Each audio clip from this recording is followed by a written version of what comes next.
ahí organización y gestión del sector público en toda la pantalla. Hoy vamos a hablar de la unidad 7, que incluye el sistema de contrataciones, el sistema de administración de bienes y el sistema de administración de personal. Acá deberían estar viendo, avísenme si no lo están viendo, los 5 puntos de la unidad correspondiente a la unidad 7.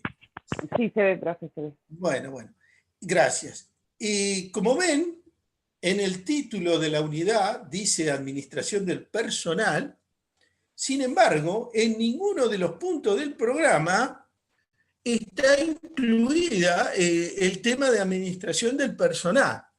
Por eso yo voy a dar así un pantallazo muy breve para no hacerlos estudiar en demasiado un sistema que pareciera no estar puesto dentro de los puntos del programa. Así que vamos a ver, vamos a concentrarnos en el sistema de contrataciones, que es un sistema muy, muy importante en el Estado, las distintas, vamos a ver los principios generales, las formas, las distintas formas de contrataciones que tiene el Estado, las fases, cómo es el proceso de contrataciones, y vamos a ver también brevemente el sistema de administración de bienes físicos, que es el patrimonio del Estado, que es algo muy importante, al que lamentablemente no se le da la importancia que tiene el patrimonio del Estado. Así que vamos a introducirnos en el tema. Como ustedes ya deberían saber, la ley 24.156, que es la Ley de Administración Financiera y del Control del Sector Público Nacional, prevé los sistemas de presupuesto, de crédito público, de tesorería, de contabilidad y de control, tanto interno como externo. Pero hay otros sistemas, que son el sistema de contrataciones, el sistema de administración de bienes, el sistema de administración de personal, que esos 3 sistemas están en el programa de estudio y corresponden a la unidad 7, y el sistema de ingresos públicos. Que este sistema de ingresos públicos no solo no está en la ley 24.156, sino que tampoco está en el programa de estudio. Así que no lo vamos a estudiar, no lo vamos a desarrollar. Simplemente yo les voy a decir, si ustedes ocupan un puesto de responsabilidad en el Estado, en cualquiera de los niveles, nacional, provincial, municipal, el sistema de ingresos públicos es el más importante. O sea, es tan importante los ingresos como los gastos. Y sin duda, es mucho más importante tener un muy buen sistema de ingresos públicos que un sistema, digamos, de gasto de administración financiera o de utilización de los recursos públicos. Los dos son importantes. Les diría que tienen la misma importancia, pero un error que no puede cometer un profesional en ciencias económicas es descuidar el sistema de ingresos públicos. Hasta ahí llega mi desarrollo del tema, porque como no está en el programa de estudio, no lo quiero desarrollar para no confundirlos a ustedes. Nos vamos a concentrar entonces en la unidad 7, en el sistema de contrataciones, que es muy importante y que además lo preguntamos siempre, tanto en el parcial como en el examen final, y el sistema de administración de bienes lo vamos a ver, pero en forma muy breve, y el sistema de administración de personal prácticamente no lo vemos porque ni siquiera está dentro de los puntos del programa de estudio. De cualquier forma, chicas, tanto en el parcial, sobre todo en el examen final, si les hacemos preguntas relacionadas con el sistema, con cualquiera de los sistemas, siempre razónenlo y siempre recuerden que estamos ante un enfoque sistémico del sector público. ¿Esto qué quiere decir? Que estamos viendo al sector público como un sistema y por lo tanto estamos aplicando la teoría de los sistemas. Entonces, siempre para cualquier sistema, razónenlo en base a los principios básicos de la teoría de los sistemas que ya los vimos. Insumo, proceso, salida, retroalimentación. Acuérdense, centralización normativa, descentralización operativa, dos conceptos fundamentales, no los voy a volver a repetir, y la interrelación entre los sistemas. Acá sí me voy a detener un poquito. Así que, si hablamos del sistema de contrataciones, claramente el sistema de contrataciones va a tener relación con el sistema contable. Si hago una contratación, automáticamente esto va a estar relacionado con el sistema contable. La contabilidad tiene que registrar todas estas operaciones, como ustedes ya lo saben. También va a estar vinculado con el sistema de presupuesto. ¿Por qué? Porque, como ustedes saben, el Estado, la organización de su funcionamiento es a través del sistema de presupuesto. Así que cuando se elabora el presupuesto, ya tenemos que tener armado lo que se llama un cuadro de necesidades.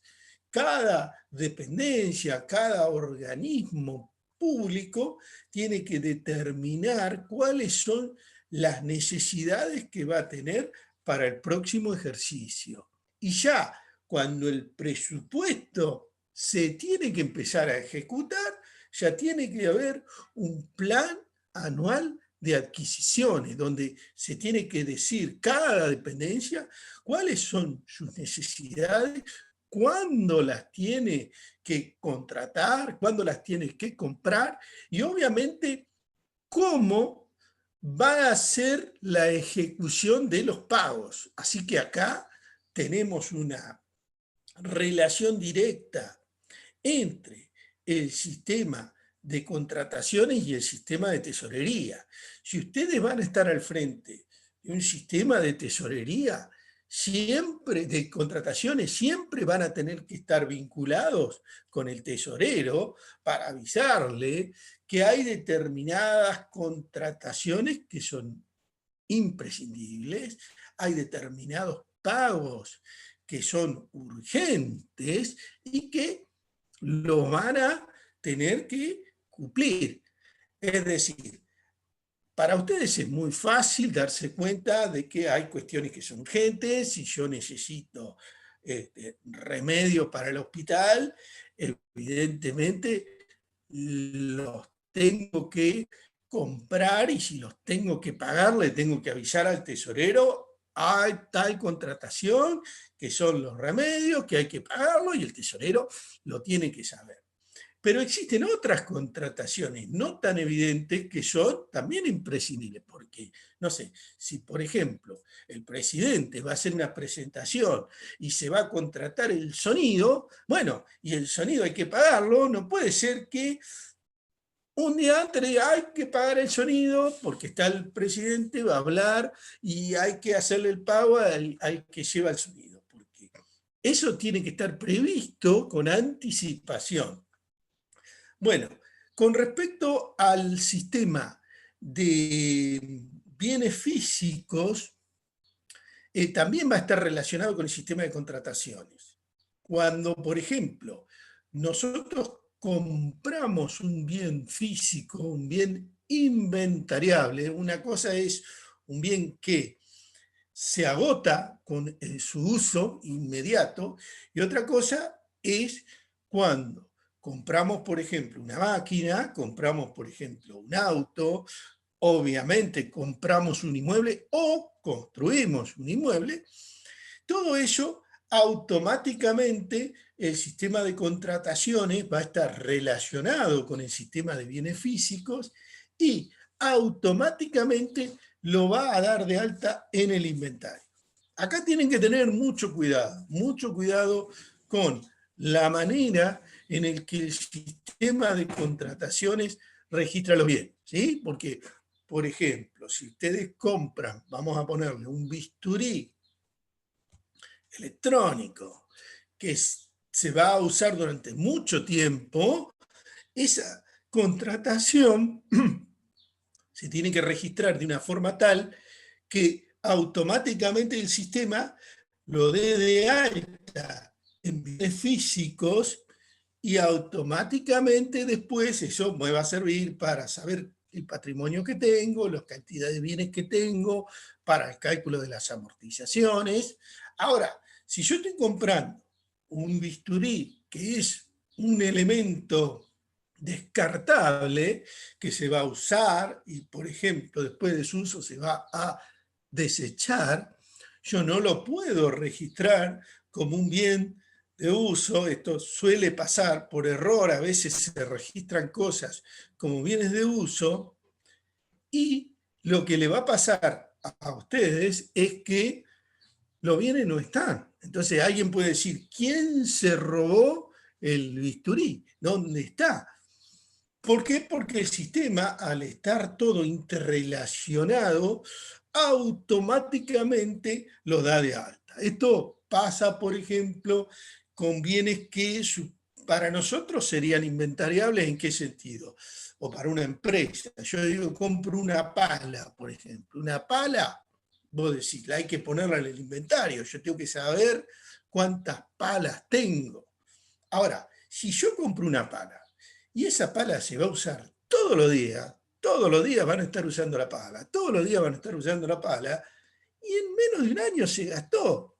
Entonces eso se puede registrar de modo tal que no impacte como un bien físico. ¿Por qué? Porque cuando se haga el inventario, cuando se saquen todos los bienes, va a quedar que hay, por ejemplo, 100 palas. Y yo decía, ¿dónde está la pala? No está ni, alguien se la robó. No, no se la robó nadie, se gastaron. Y si no, van a tener que tener en un depósito todas las palas gastadas para demostrar de que las palas no se las robó nadie, sino que se gastaron. En fin, esto se resuelve muy fácil haciendo una registración correcta de los bienes. Y con respecto al sistema de bienes físicos, como dijimos, tiene relación directa con el sistema de contrataciones, obviamente tiene relación directa con el sistema contable. Por ejemplo, cuando vamos a hacer el cálculo de las amortizaciones, de dónde el sistema contable va a sacar información para hacer el cálculo de las amortizaciones del sistema de bienes físicos. Obviamente va a estar relacionado, por ejemplo, con el sistema de inversión pública, va a estar relacionado con el sistema de presupuesto, en el sentido de que en el presupuesto nosotros tenemos que prever todos los bienes físicos que se van a comprar. Incluso la asignación de recursos para mantener esos bienes físicos. Y con respecto al sistema de personal, obviamente va a estar relacionado con el sistema contable, porque cada vez que se produce una liquidación de haberes o altas o bajas de personal, automáticamente todo esto genera asientos contables que ustedes los conocen. Va a estar relacionado con el sistema de presupuesto, porque cuando se elabora el presupuesto, que un rubro muy significativo siempre es el gasto en personal, así que si están a cargo del sistema de personal, cuando se elabora el presupuesto tienen realmente muchísima tarea, porque tienen que calcular absolutamente todos los costos en personal, la política salarial, en fin, mucho trabajo. Y obviamente están relacionados con el sistema de tesorería, porque el tesorero les va a estar preguntando cuánto va a ser la nómina salarial y se los va a preguntar antes de que hagan la liquidación, porque obviamente necesita conocer la tesorería cuáles son las obligaciones que tiene. Habitualmente se hacen flujos de fondos estimados a 12 meses, a un año, pero además de ese flujo de fondos, se hace lo que se llama un flujo de caja, que en general es a corto plazo, a 90 días, 60 días en general. En Argentina, cuesta incluso hacerlo a 60 días, pero les diría que en el mundo, en general, cuando se hace un flujo de caja, se hace a corto plazo, se hace a 30 días, 60 días, 90 días. No se trata de extenderse mucho en el plazo. Sí, se hace un flujo de fondos, que es un concepto distinto, a un año. Bueno, entonces si el sistema de contrataciones no está en la ley 24.156, porque no está previsto el sistema en sí, en la ley 24.156, ¿cuál es la normativa que está vigente con respecto al sistema de contrataciones? Bueno, está vigente el decreto 1023 del año 2001, que es del régimen de contrataciones del Estado Nacional, y el decreto 436 de reglamento para la adquisición, enajenación y contrataciones de bienes y servicios del Estado. Esas son las dos normas fundamentales. Las tienen que saber y yo les diría, las tienen que saber, pero concéntrense fundamentalmente en la ley 24.156 y obviamente en este sistema de contrataciones tienen que conocerlo porque, insisto, se lo vamos a preguntar, sobre todo en el final y en el parcial alguna pregunta va a aparecer.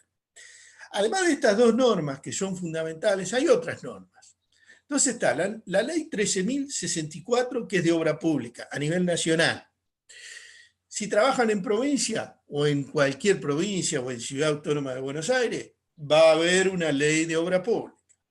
Si trabajan en los municipios, cualquiera de los municipios del país, 2.500 municipios, va a haber una ley de obras públicas. ¿Por qué? Bueno, porque las contrataciones que se hacen para las obras públicas tienen características particulares y tienen condiciones particulares. Lamentablemente no nos da tiempo para explicar esto en detalle, pero a mí me alcanza con que ustedes sepan que existe una ley de obras públicas y que esa ley establece procedimientos distintos. Entonces, una cosa es cuando vamos a comprar café y otra cosa es cuando vamos a contratar para hacer una obra pública. Empiezan a regir otro tipo de leyes y otro tipo de normas.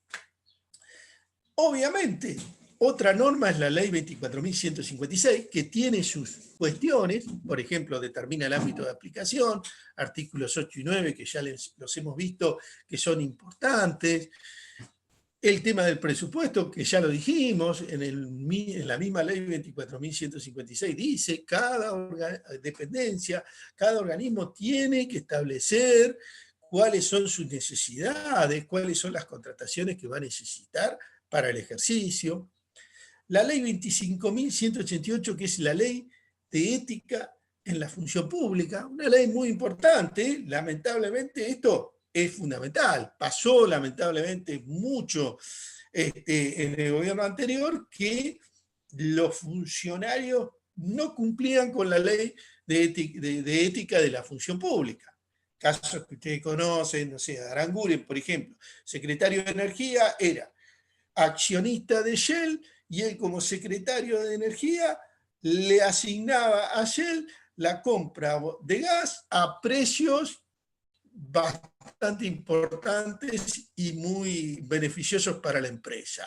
Obviamente, eso va en contra de la ley de ética en la función pública. Ahora, ¿qué pasa? La ley dice las condiciones que tienen que cumplir. La ley dice quienes cumplen con las condiciones de ética en la función pública y quienes no la cumplen. O sea que quienes no la cumplen, nosotros podríamos deducir que son delincuentes porque violan la ley. Sin embargo, como todo en Argentina o como muchas cosas en Argentina, la ley no dice qué sanciones se le aplican a quien no cumple con la ley de ética en la función pública. Entonces, yo no cumplo con la ley de la ética de la función pública, no cumple con la ley de ética de la función pública. ¿Qué sanción tengo? No hay. O sea, no está prevista en la ley una sanción. La ley 25.551 es una ley de compre trabajo argentino. ¿Qué significa? Significa que se le permite, cuando hay que hacer una contratación y hay distintas propuestas, se permite que se decida adjudicarla a los argentinos por sobre los extranjeros. Es decir, generalmente se establece que si hay una diferencia de, vamos a ponerle 5% en el precio, hasta 5% en el precio, se le permite o se debe adjudicar a Argentina, la empresa argentina sobre la empresa extranjera. O también la ley puede establecer que frente a una cotización menor de una empresa extranjera, se le permite a las empresas argentinas igualar la oferta. Se le da la posibilidad de mejorar la oferta. Esta ley, que está vigente a nivel nacional para las contrataciones del Estado Nacional, también existe una ley provincial para la provincia de Buenos Aires, para el resto de las provincias, para la ciudad autónoma de Buenos Aires. ¿Para quién? Para los residentes en la provincia de Buenos Aires, o si están en San Juan, bueno, para los residentes a la provincia de San Juan. Y para los municipios también existen generalmente leyes, decretos de compra local, donde también se beneficia o se promociona a las empresas locales por sobre las empresas que no son de ese lugar. El decreto 1818 del año 2006 es muy importante, habla sobre con el sistema electrónico de contrataciones públicas. La administración pública tradicional fue siempre en papel y desde hace mucho tiempo, fíjense, año 2006, se está intentando que todas las contrataciones públicas se hagan de manera electrónica, es decir, sin papel. ¿Sí? Esto no tiene nada que ver con el COVID. Ahora, por la situación excepcional que estamos viviendo, obviamente se han empezado a hacer un montón de trámites de manera electrónica, sin presencia, y esto obviamente aceleró todos estos procesos en todos los niveles, pero esto ya es algo que venía desde hace muchísimo tiempo y cada vez es más importante. Y con respecto al órgano rector, está en el decreto 1545, es la Oficina General de Contrataciones, donde están las misiones y funciones de este organismo rector. Hay resoluciones de la SIGEN. La SIGEN es un organismo de control que tiene que ver con los precios testigos. Esto es muy importante, siempre si están a cargo del sistema de contrataciones, lo que se denominan precios testigos, precios de referencia. Hubo hace poco un escándalo muy importante, ustedes lo habrán escuchado, salió por los medios, donde el Estado compró azúcar, yerba, leche, no me acuerdo qué otros productos más, por encima de los precios máximos. Vieron que hay gente precios máximos. Ustedes me dirán, los precios máximos no los encuentro cuando voy al supermercado, no los encuentro, puede ser, pero que el propio Estado, que fija las normas, que dice cuáles son los precios máximos, los que nadie puede vender por encima de esos precios, compre por encima de los precios máximos, es un gran problema. Y que los organismos de control propios de los organismos no lo detecten antes de que se realice la contratación es un gran problema. ¿Sí? Y eso, si bien es un tema judicial, que ustedes me dirán no pasa nada, porque en Argentina nunca pasa nada, y es probable que tengan razón en el sentido de que nunca pasa nada, todos terminan siendo inocentes, porque seguramente van a decir que la situación excepcional, que la pandemia, que esto, que aquello, pero la realidad fue que todos los funcionarios de segunda línea, de tercera línea, todos renunciaron. O sea, los renunciaron, o sea, los echaron. Y generalmente los hilos se cortan por lo más delgado. No es que va a caer el presidente de la República o el ministro, ¿sí? Sino que si ustedes están en un cargo importante de responsabilidad, pero para ese tipo de escándalo el hilo más delgado son ustedes, y a los que le van a cortar la cabeza y les van a soltar la mano es a ustedes. Así que siempre tienen que controlar este tipo de cuestiones, ¿sí? Hoy se están, lamentablemente, por esta situación que estamos viviendo, comprando muchos bienes por encima de los precios máximos este, porque no se consiguen. Y ustedes tienen que comprar arroz, y no hay arroz, y hay que comprar arroz, y lo tienen que comprar. O sea, no pueden estar en el hospital, no damos de comer porque no podemos comprar por encima de los precios máximos. Entonces se compra, pero en todo ese proceso de contrataciones y de compra, se va así, adjuntando toda la documentación que justifica por qué están comprando los precios a los que están comprando. Por ejemplo, las publicaciones que salen en los diarios con los precios de los productos que se están ofreciendo. Por ejemplo, los folletos que hay, que emiten las empresas, donde están los precios que tienen los productos. O sea, hay muchas maneras en las que se puede demostrar que las adquisiciones se hicieron como correspondía. Bueno, finalmente tenemos una convención de las Naciones Unidas contra la corrupción, que fue aprobada por la ley 26.907, que tiene 26.097 en su artículo 9. Todas estas son otras normas que rigen, pero las dos normas principales son las que están al principio.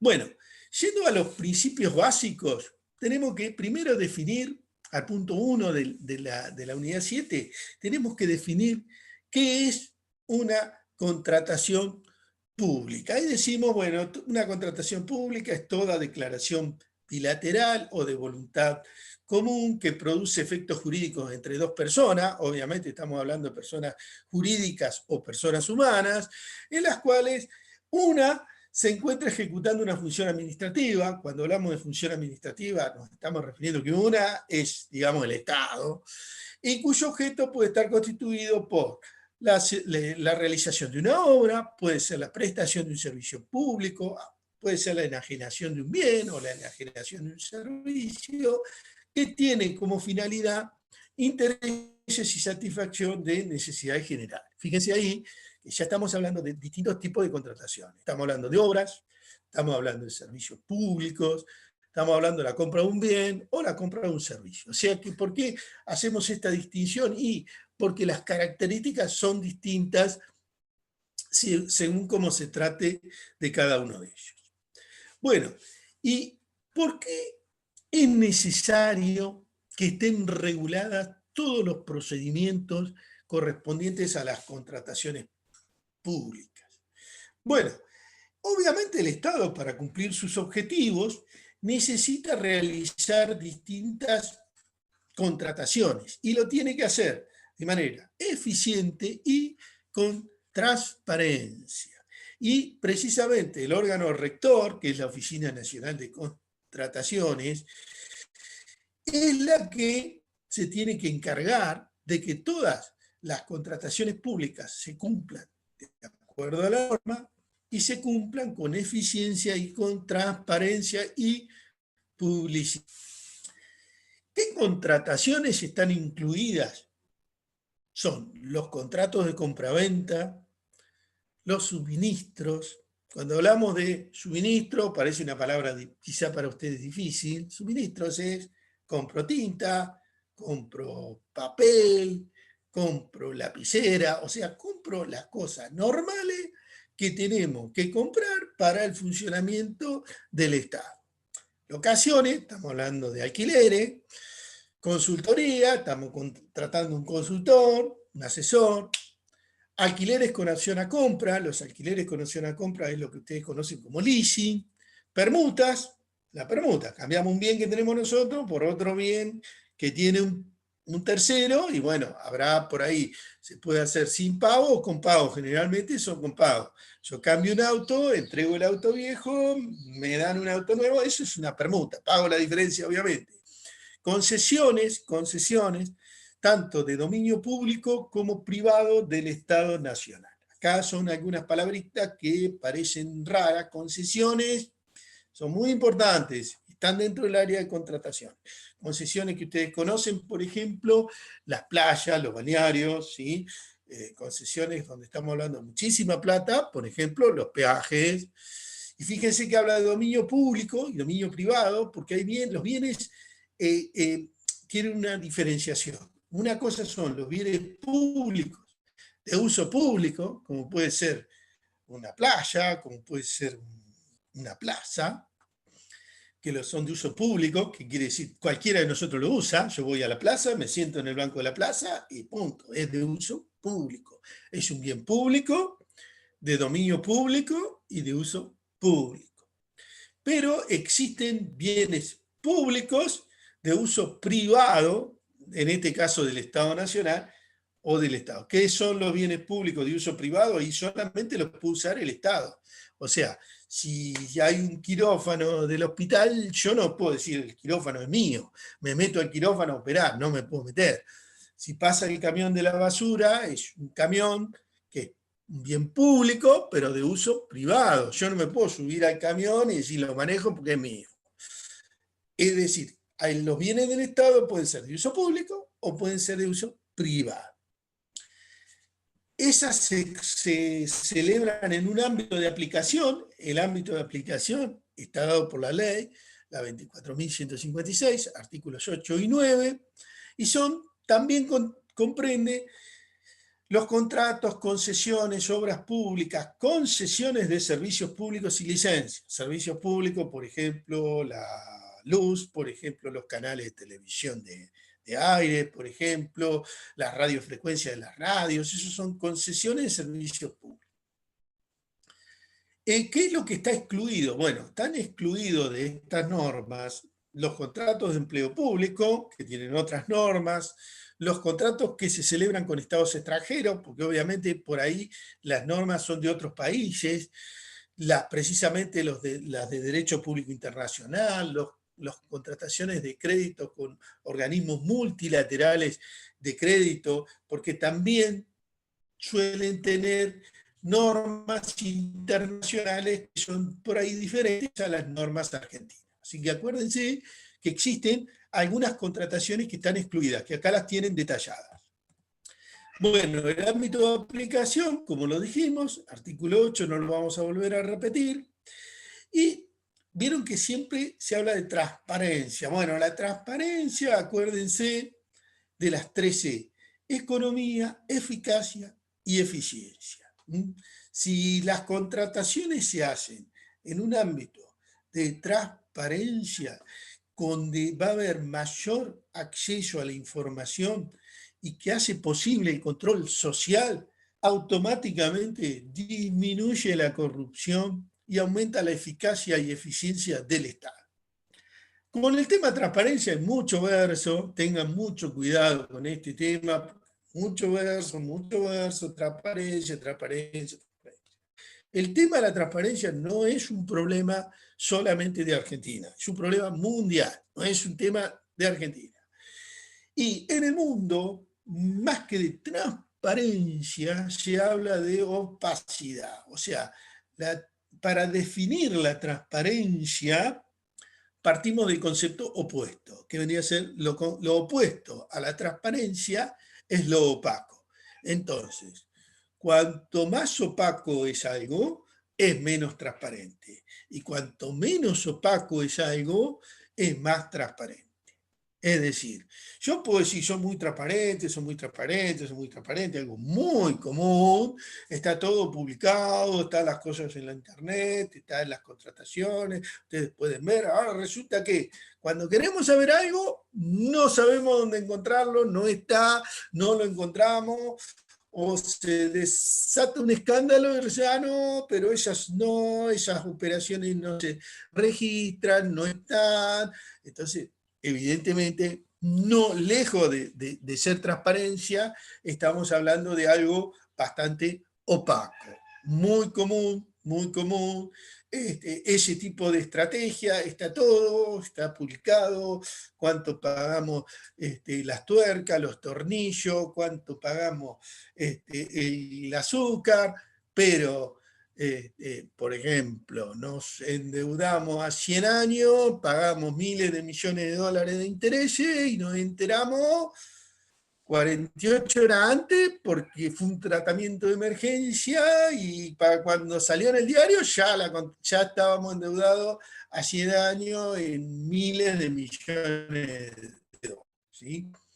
Pero bueno, la transparencia, entonces dijimos, acuérdense, concepto el opuesto, se define por lo opaco, cuanto menos opaco, más transparente, cuanto más opaco, menos transparente, los ciudadanos tienen que saber qué sucede con el Estado, cómo compra, cómo recauda, cómo utiliza los recursos públicos. Eso estimula la participación ciudadana y permite, a partir de lo que se llaman los datos abiertos y el gobierno abierto, acceder a lo que se conoce como la pirámide del conocimiento, que yo confío que ustedes la hayan visto en alguna otra cátedra, que tiene que ver con la diferencia que existe entre disponer de datos a disponer de información, cómo elaboramos toda esa información para llegar a un conocimiento y cómo se accede a lo que se conoce como sabiduría. Esto es una pirámide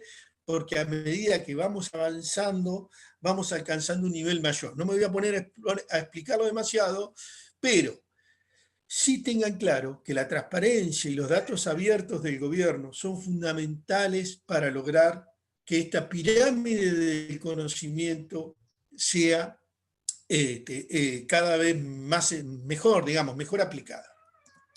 Bueno, yendo al punto 2, que son las formas de contrataciones, el Estado puede contratar a través de mecanismos de licitación pública, concurso privado o licitación privada, contratación directa o mediante trámites simplificados. La norma, y esto ténganlo muy claro, porque esto lo podemos preguntar, tanto en el parcial como en el final. ¿Cómo contrata el Estado? Regla general, licitación pública. Es decir, el Estado tiene que contratar mediante licitación pública. Pero así como sabe que la regla general es que el Estado contrata mediante licitación pública, tienen que saber que existen excepciones. Entonces, ¿cuáles son las excepciones? Y las excepciones son la urgencia, la exclusividad, la necesidad de contratar obras artísticas y científicas. Urgencia, bueno, hay algo urgente, tenemos que contratarlo, no podemos hacer licitación pública. El COVID es un ejemplo, por ejemplo, se perdió el submarino, ¿no es cierto? No lo podemos encontrar, necesitamos contratar un avión para que vaya a buscar el submarino, no vamos a llamar a licitación pública para contratar un avión, lo hacemos en forma directa. ¿Sí? Exclusividad, hay productos que son exclusivos, o sea, hay uno solo, que es el que posee ese producto, no tiene sentido hacer una licitación porque hay un solo oferente. Lo mismo pasa con los artistas, con los científicos, son únicos. ¿Sí? Entonces, si yo voy a contratar a un artista para que cante, bueno, contrato al artista, no voy a llamar a licitación. Bueno, vamos a ver las fases de la contratación pública. Digamos que en la contratación pública tiene distintas fases, distintos procesos. Podemos decir que tenemos 3 fases. Una fase que son los actos preparatorios, la programación, donde yo ya tengo que tener un plan anual para ver qué es lo que voy a contratar, por eso lo voy a reflejar en el presupuesto. Eso implica, obviamente, que todas esas contrataciones van a estar en función de los objetivos que yo busco. A partir de ahí yo determino las necesidades, hago lo que se llama un expediente, no sé si ustedes saben lo que es un expediente, pero digamos, el sector el Estado se maneja a través de expedientes. Expedientes, bueno, van pasando información, antes el expediente era en papel, son como los expedientes judiciales, se va poniendo por una cosa, todo queda debidamente registrado. Ahora, afortunadamente, existen expedientes electrónicos, así que toda esa información está hecha en forma electrónica. Se designa un comité especial, que en general es un comité de comisión evaluadora o adjudicadora. Obviamente, si vamos a contratar un tema de medicamentos, tenemos que poner un experto, o sea, un médico. Si vamos a hacer una obra pública, aquí vamos a poner en esos comités, por ejemplo, un ingeniero. Obviamente va a estar un abogado, necesariamente tiene que haber abogado, contadores o profesionales en ciencias económicas, necesariamente tiene que haber. A partir de ahí se elabora la base. Las bases son qué es lo que yo quiero contratar. Eso es lo que en general se transforma en un pliego de bases y condiciones. Ese pliego de bases y condiciones es lo que dice, bueno, yo quiero, no sé, construir un camino de tal lugar a tal lugar. O puedo decir, yo quiero comprar un auto con estas características, ¿sí? Que tenga, no sé, aire acondicionado, que tenga frenos ABS, que tenga 4 puertas, que tenga baúl, depende. Eso está en las bases. Yo tengo que poner todo eso para que las empresas o las personas que van a ofrecerme la venta sepan lo que quiero comprar. Luego viene un procedimiento de selección en el cual se lo publica, hay una prepublicación porque de esa manera se pueden arreglar errores, se los convoca a los posibles proveedores. Esto abre una etapa en la que se pueden hacer consultas, porque suele haber dudas, qué es lo que se quiere. Se presentan observaciones, precisamente porque a veces hay observaciones, se dice, bueno, esto que se está pidiendo no, nosotros podemos no cumplirlo. Luego se presentan las propuestas, esas propuestas se evalúan y ahí se adjudica a la mejor propuesta. Y una vez que se adjudicó a la mejor propuesta, se hace un contrato. Una vez que se hizo el contrato, se lo empieza a ejecutar. Se ejecuta el contrato, se lo controla y finalmente se le hace un pago. A medida que ese contrato se va ejecutando, se lo va pagando. Por ejemplo, yo les dije una diferencia con las obras públicas. En general, las obras públicas se pone una garantía. ¿Qué quiere decir? Primero se les exige que presenten una garantía de que la obra la van a hacer bien. Esa garantía generalmente es un seguro, que si esa contratista lo hace mal, el seguro cubre los daños que pueda producir. Pero además, a medida que se van haciendo pagos, se les retiene una parte de la garantía. Entonces me hicieron un asfalto, yo miro, retuve algo de plata, entonces hizo el asfalto, sí, está bien hecho, pero vamos a ver, porque hay cosas que se ven al principio, si está bien hecho, pero hay cosas que se ven con el uso. Entonces, por ahí se espera un tiempo, eso ya está determinado, 3 meses, 6 meses, lo que sea, a partir del cual, ya estando conforme con la obra, se le devuelve la garantía, que es una parte de lo que no se le pagó, precisamente que queda como garantía. Bueno, el procedimiento de licitación es este que están viendo, lo mismo que dijimos recién. Primero identificamos una necesidad, luego se hace un expediente, se hace una publicidad, a partir de ahí se presentan las propuestas, esto se adjudica y se realiza el contrato al proveedor que ganó. Este proceso de compra del Estado, yo se lo subí ahí en la página. Y van a tener acceso a una nota periodística en la web donde está todo este proceso de compra del Estado a través de la licitación pública, explicado paso por paso. Acá están hablando de 8 pasos. Traten de estudiarlo y de entenderlo. El procedimiento es sencillo, o sea, primero tenemos un presupuesto, determinamos más o menos qué es lo que queremos comprar. En base a los precios del mercado, nosotros elaboramos un presupuesto de cuánta plata vamos a invertir. Luego se hace el pliego. El pliego son las bases, lo que dijimos, lo que queremos comprar. Por ejemplo, un auto, 4 puertas, airbag, no sé, los frenos ABS, lo que necesitamos. No podemos poner marca. Yo no puedo decir, quiero comprar un BMW. tengo que poner las especificaciones, no puedo poner marca. Se hace una publicidad llamando a la contratación, esa publicidad se hace en el boletín oficial, se hace también en un sitio web que se llama comprar.ar. Ustedes me dirán, si publico en el boletín oficial, ¿quién lee el boletín oficial? No, se lee el boletín oficial. ¿Quién lee el boletín oficial? Y las empresas. Yo si tengo una empresa y le vendo al Estado, ¿qué hago? Leo el boletín oficial. Bueno, en realidad le pago a una persona para que todos los días lea el boletín oficial y vea a ver qué son las necesidades que el Estado está teniendo y qué es lo que el Estado quiere comprar para vendérselo. Ese pliego se retira. Yo si quiero cotizar, me interesa, porque salió publicado que el Estado va a comprar algo, retiro ese pliego, generalmente se cobra, hay que pagarlo. Luego hay un momento donde yo presento las propuestas, eso en general se presenta en forma secreta. Ahí hay dos formas, una se decide en el momento a quién se le adjudica, la otra hay una presentación en dos sobres, en uno donde se ve si la persona reúne con las condiciones o no, y la otra donde está la propuesta económica. Si yo no reúno las condiciones, ese sobre con la propuesta económica no se abre y la oferta no se analiza. Así que, si los contratan, que los pueden contratar, porque ustedes no solo pueden trabajar en el Estado, sino que también pueden trabajar para el ámbito privado, y la empresa privada va a participar de una contratación pública, es muy probable que a ustedes le digan a armar la propuesta. O sea, ahí tienen que saber esto. Y no se tienen que equivocar, porque si ustedes presentan, no interpretaron correctamente el pliego de bases y condiciones, y cuando presentan la propuesta, cometen un error, por ejemplo, se olvidaron de algo, se olvidaron de, por ejemplo, la garantía, o se olvidaron, por ejemplo, de, no sé, presentar el número del quit, o se olvidaron, por ejemplo, de poner determinada dirección que le exigían una dirección en la ciudad de Buenos Aires.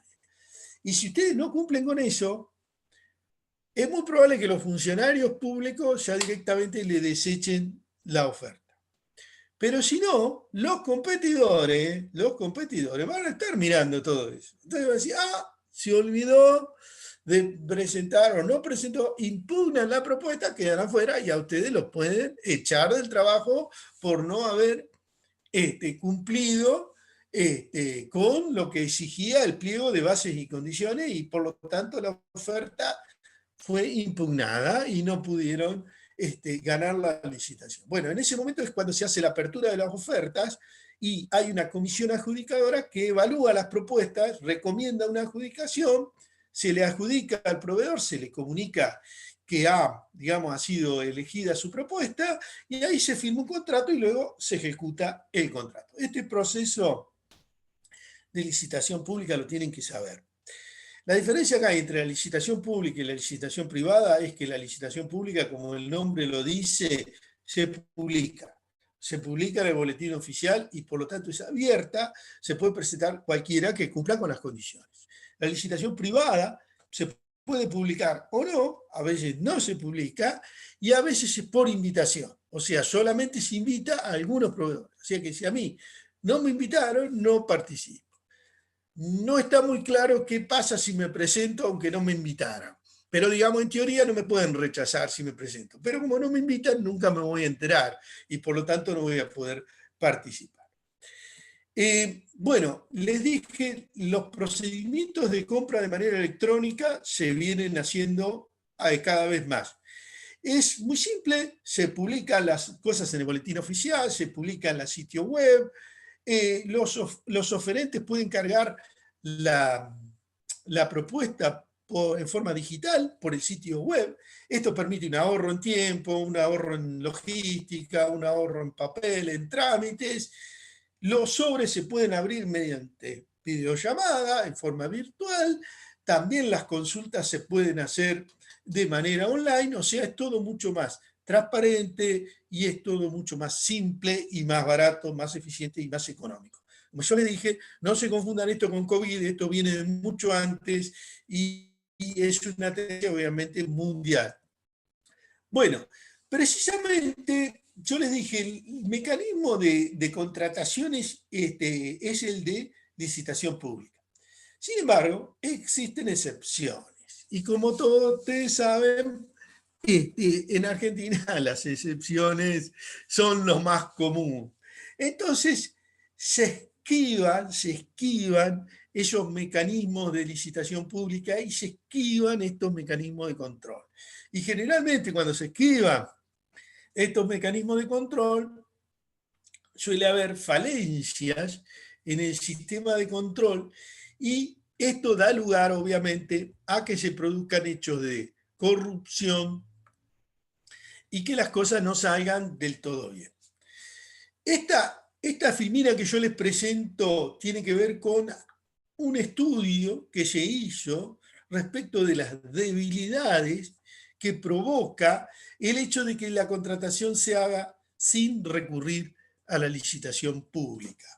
Lo que está puesto en un signo de admiración y en rojo son los riesgos que se identifican. Entonces, una cosa es cuando un organismo ya planificó claramente qué era lo que necesitaba comprar en el presupuesto, armó un plan anual de contrataciones que ya se sabía desde el año pasado que iba a contratar este año. Y otra cosa es cuando la urgencia te lleva a que el organismo defina qué es lo que se necesita comprar, cuándo, ya. Eso genera discrecionalidad. Discrecionalidad, en este caso, para comprar, por ejemplo, computadora, combustible, auriculares, baterías, repuestos de autos, etcétera, que son cosas que deberían estar dentro del plan nacional o el plan anual de adquisiciones. En vez de llamar a licitación pública, como el trámite es urgente, se realiza una convocatoria por invitación a los proveedores. Entonces, esa invitación a los proveedores, en vez de hacerse por el sistema previsto, el sistema electrónico, se hace de modo tradicional, se hace en papel. Por lo tanto, si yo, no sé, quería vender computadora, nunca me voy a enterar, o cuando me entero, pasó ya la compra. Me enteré después. ¿Por qué? Porque el procedimiento se hizo en papel, no se hizo en forma electrónica, por lo tanto yo no podía acceder a los mismos. Se invita a 3 proveedores, lo cual permite elegir a qué proveedores se pueden elegir. Se reciben las ofertas. Esto obviamente permite que se beneficie a determinados proveedores. Se analizan las ofertas y no hay una apertura pública de esas ofertas, ¿sí? Se hacen todo en papel, en una oficina cerradita, donde están los que cotizaron y los funcionarios. Se adjudica la compra, se le notifica al proveedor adjudicatario y después de 10 días ya de contratado, se publica en el boletín oficial. Queda muy claro los riesgos que significa estos procedimientos de emergencia, ¿sí? Bueno, los tipos de contrataciones. Las contrataciones pueden ser, como lo dijimos, obras públicas, tienen normas directas, concesiones, como el de la playa, que tienen norma directa, venta, comodato y permuta, ya lo vimos, permuta, comodato es cuando se entrega un bien, se entrega el uso del bien, pero la propiedad sigue siendo la misma. No es un alquiler, es un comodato. Es una pequeña diferencia que hay, es parecido a un alquiler. Las locaciones son los alquileres, los suministros, ya los dije, es las compras normales que hace el Estado. Bueno, con respecto a la administración de bienes, tengan en cuenta que hay un órgano rector, que es la Agencia de Administración de Bienes del Estado, que sus responsabilidades tienen que ver con todas las acciones tendientes a planificar, dirigir, ejecutar, controlar, supervisar y controlar los bienes. Como dijimos, clasificación de bienes muy simple, existen bienes muebles, bienes inmuebles. Y los bienes, acuérdense, de uso público y bienes de uso privado. ¿sí? Usted debe conocer algún ejemplo de alguien que se apoderó de un bien de uso público, ¿sí? Por ejemplo, algún caso hubo de alguien que se apoderó hasta de la playa, ¿sí? Pero bueno, hay gente que se ha apoderado hasta de pedazos de campo donde cría animales y son de uso público y son bienes del Estado. Y nadie los controla y nadie los supervisa. Hay una obligación de hacer inventarios de manera permanente. ¿Qué quiere decir? Controlar todos los bienes que hay, bienes tanto tangibles como intangibles.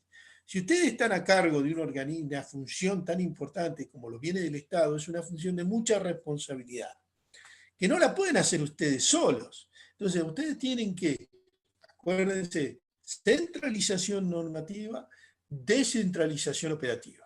En cada una de esas dependencias, usted tiene que poner un responsable. Ese responsable tiene que tener el control sobre los bienes. Y a ese responsable le tienen que exigir que haga periódicamente, de forma permanente, pero digamos en forma periódica, un inventario. ¿Qué quiere decir? Todos los bienes que tiene. Lo tiene que hacer, lo tiene que firmar con responsabilidad. Y ustedes tienen obviamente la obligación de controlar, dar las altas correspondientes, las bajas correspondientes y que todos los bienes del Estado queden debidamente controlados. Bueno, con esto finalizo este sistema de bienes físicos y si tienen alguna pregunta, tanto del sistema de bienes físicos como el sistema de contrataciones, como el sistema de personal, que ya les acabo de decir, es algo muy breve. Yo les subí también algo de las contrataciones especiales. ¿Vieron ese cuadro que les di de emergencia? Un estudio que se hizo con respecto a las contrataciones por emergencia producto del COVID-19, que es muy interesante que vean las recomendaciones que da. No solo está todas las normas vigentes que hay para la nación, la provincia, la ciudad autónoma de Buenos Aires, la provincia de Córdoba, Mendoza, Salta, sino también las recomendaciones que se le dan para evitar que se produzcan hechos de corrupción o fraude o lo que sea. Así que les estoy preguntando, ¿tiene alguna duda o no?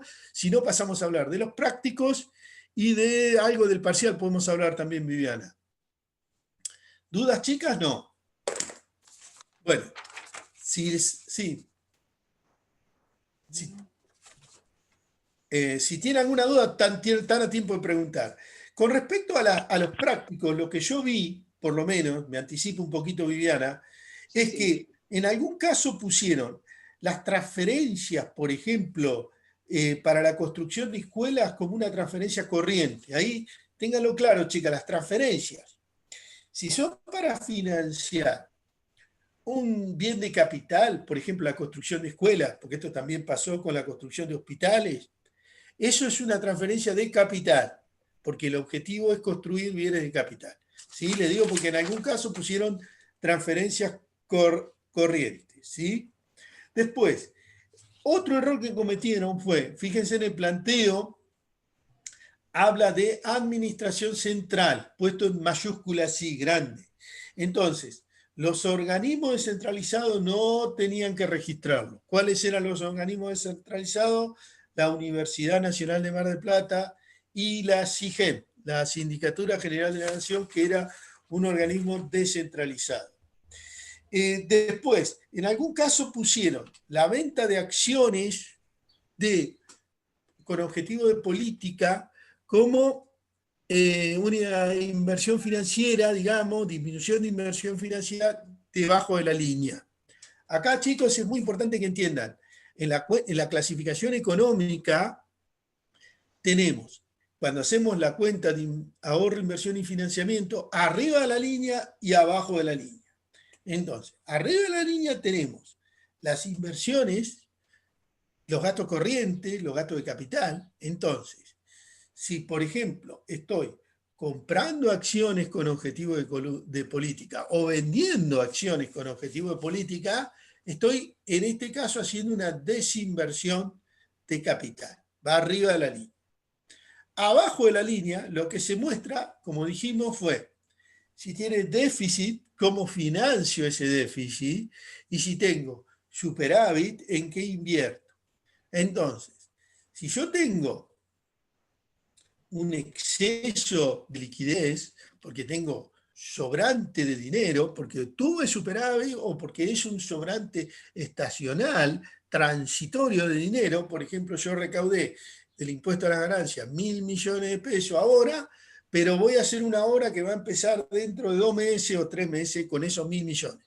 Entonces, el Estado lo que tiene que hacer, y el tesorero general es responsable de eso, tiene que hacer una inversión de tipo financiero. Por ejemplo, comprar acciones de una empresa con objetivo de liquidez. ¿Para qué? Para obtener una rentabilidad sobre esos fondos excedentes que son temporarios, ¿sí?